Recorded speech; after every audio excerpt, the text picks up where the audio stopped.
Bună tuturor! Sunteți gata să vă uimiți prietenii și familia cu niște chifle de casă atât de pufoase și gustoase încât vor crede că le-ați cumpărat de la cea mai bună brutărie din oraș? Astăzi pregătim chifle perfecte pentru burgerii voștri preferați. Cu doar câteva ingrediente simple și câțiva pași ușor de urmat, veți avea chifle calde și aromate, gata să fie savurate.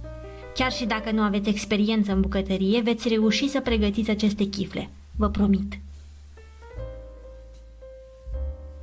Combinăm făina cu sarea într-un bol, apoi creăm o adâncitură în centru.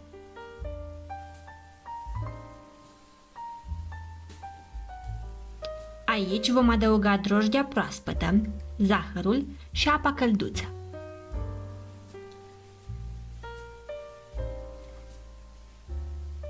Amestecăm ușor cu o furculiță până se formează un aluat moale. Secretul unor chifle pufoase este un aluat bine frământat, așa că va trebui să ne murdărim puțin pe mâini. Adăugăm uleiul de măsline sau orice alt ulei vegetal preferați și frământăm aluatul cu energie timp de aproximativ 8-10 minute. Veți observa că aluatul devine mai elastic. Dacă vi se pare prea lipicios, puteți adăuga puțină făină, dar nu exagerați.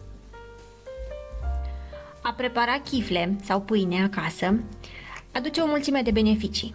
Știi exact ce ingrediente folosești, fără aditivi sau conservanți, poți adapta rețeta în funcție de preferințele tale, poți adăuga ierburi, poți adăuga semințe sau diferite arome. Pâinea sau chiflele de casă sunt întotdeauna proaspete și au o aromă incomparabilă, iar în plus, prepararea pâinii poate fi o activitate distractivă de făcut cu familia, copii sau prieteni. Acoperim bolul cu un prosop curat și îl lăsăm într-un loc cald, ferit de curenți. Lăsăm aluatul să-și dubleze volumul, ceea ce durează aproximativ o oră.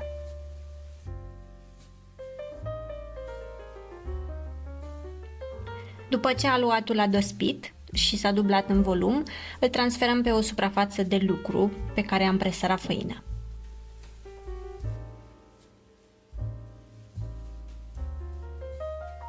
Împărțim aluatul în 6 bucăți egale.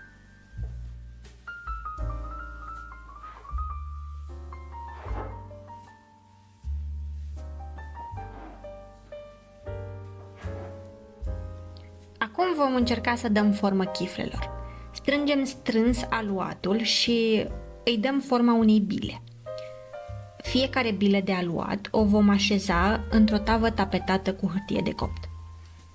Poți dubla sau tripla rețeta pentru a pregăti mai multe chifle, se pot congela fără probleme timp de 2-3 luni și astfel le veți avea la îndemână oricând aveți nevoie.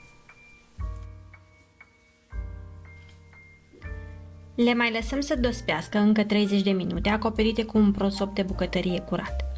Între timp, preîncălzim cuptorul la 200 de grade Celsius. Înainte de a le băga la cuptor, ungem chiflele cu lapte vegetal și, dacă doriți, puteți presăra semințe, susan, mac, chimen sau orice alte semințe vă plac.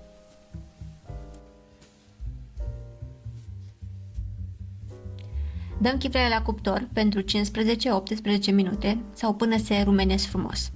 Mirosul care se răspândește în bucătărie este absolut minunat.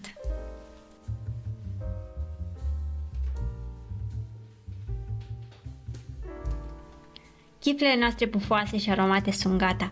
Le lăsăm să se răcească înainte de a le servi. Sper că v-a plăcut această rețetă și că o veți încerca acasă în bucătăria dumneavoastră. Nu uitați să vă abonați canalului nostru pentru a nu rata nicio altă rețetă nouă și vă mulțumesc că ați urmărit acest video. Vă aștept și data viitoare. Până atunci, numai bine!